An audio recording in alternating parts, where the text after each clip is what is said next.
Hi everyone! Today we're going to show you what it is like to work during the pandemic. Welcome to Cold Bee, a mini world in the pandemic. To keep cold bees separate from outside pathogens, such as coronavirus, we have a variety of procedures to make us and our mice as germ-free as possible. Washing our hands up to the elbow is a great way to sanitize ourselves. Sanitize is when you reduce the microbe level to an acceptable amount, killing about 99.9% of bacteria, just like hand sanitizer. We also grab a paper towel to turn off the faucet, and grab another paper towel to dry off our hands before grabbing our gloves.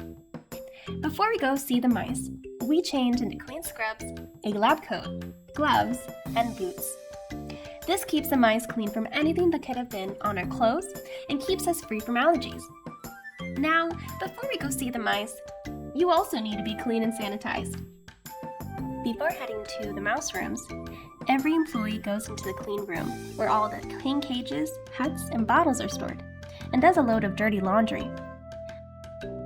We keep the laundry clean by disinfecting it with bleach and detergent.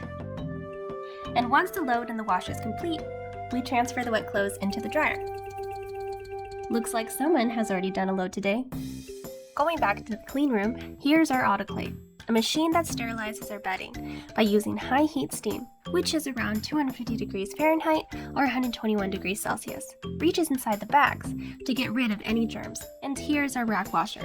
This machine runs 180 degrees Fahrenheit, which sanitizes and kills 99.9% of vegetative bacteria. Here's our 23-foot long tunnel washer that washes all the cages, bottles, plastic huts, and metal cage tops that we use for our mice.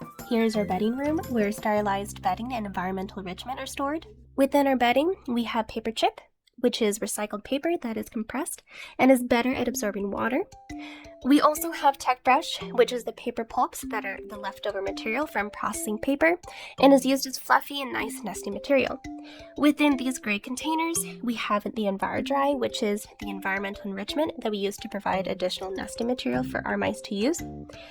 And all of our bedding and enrichment are kept off the floor and away from the walls to keep unwanted things such as pests away from the bedding material. The food pellets we give to our mice is pasteurized before arriving to the facility in order to decrease the microbe level without decreasing its nutritional value.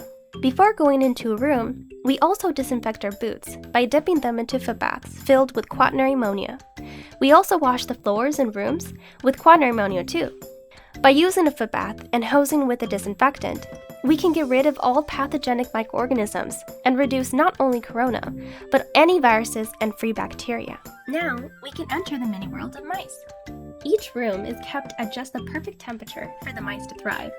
Mice prefer temperatures too warm for people to work at 78 to 93 degrees, but the employees would be suffering in that temperature working in full time, so we keep it at 69 to 72 degrees and provide mice with lots of heat insulating enrichment so they can stay as cool or as warm as they like. Mice don't like to be in bright lights all the time, just as we find it strange to be active at night. Mice don't like to be awake in the day because they are nocturnal.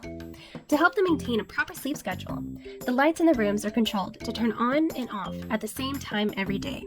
Here's a fun fact: mice cannot see red light. So almost every door in the facility has these red windows to help mice feel more comfortable with the lights out in the hallways.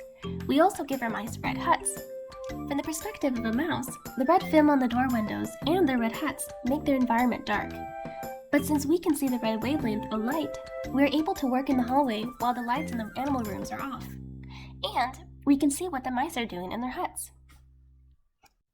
Now on to the mini world of the mouse cage. Mice are social animals, just like us. And like the average isolated person now, mice don't want to be alone. Mice enjoy each other's company and huddle together in their nest when they sleep.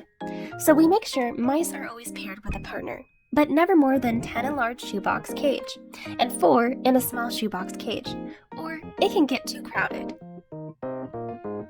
Crowding isn't the only problem when mice are group housed. Like people, some mice's personalities clash, and they can get into fights over just about anything. To help them, we separate them and give them their own environmental enrichment to have fun, without someone annoying them throughout the entire day.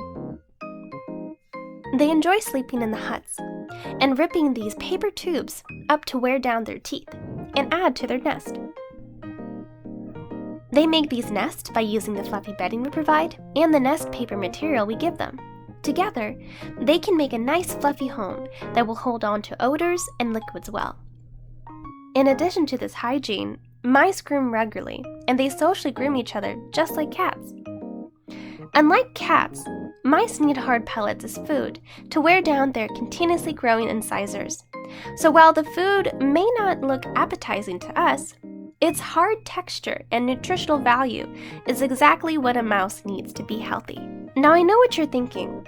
Mice are great, but how can they become even cuter? By being babies, or as baby mice are called, pups. Mice can't do anything for themselves. When pups are born, they're not fully developed. They are called altricial.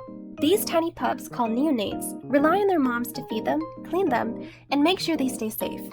With closed eyes and ears, they barely know up from down. But they can smell milk and crawl to their moms. After they have full bellies, you can see the milk in their stomachs through their skin. And this is called a milk spot. Kind of gross, but cool at the same time. After a few days, the neonates start to gain color on their skin. Here's a fun fact. Albino mice have red eyes. You know why? Because they do not have pigment. You are actually seeing the red color of their blood. At 5 to 7 days, pups start to gain fur along their tiny bodies.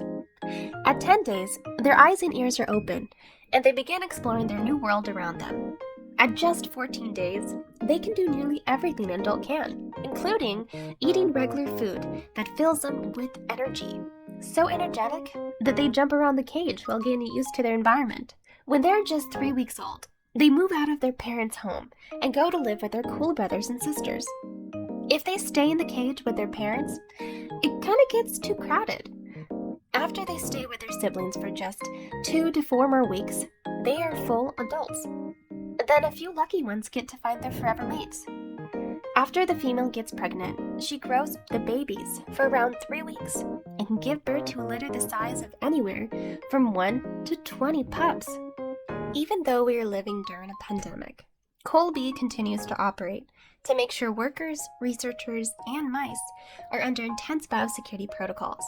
On top of all this, Colby employees work together under COVID protocol to provide the best care for mice within their own mini world. This wraps up our tour of Colby, and we hope everyone watching is staying safe, just like these little mice, and keeps a positive mindset throughout these rough times.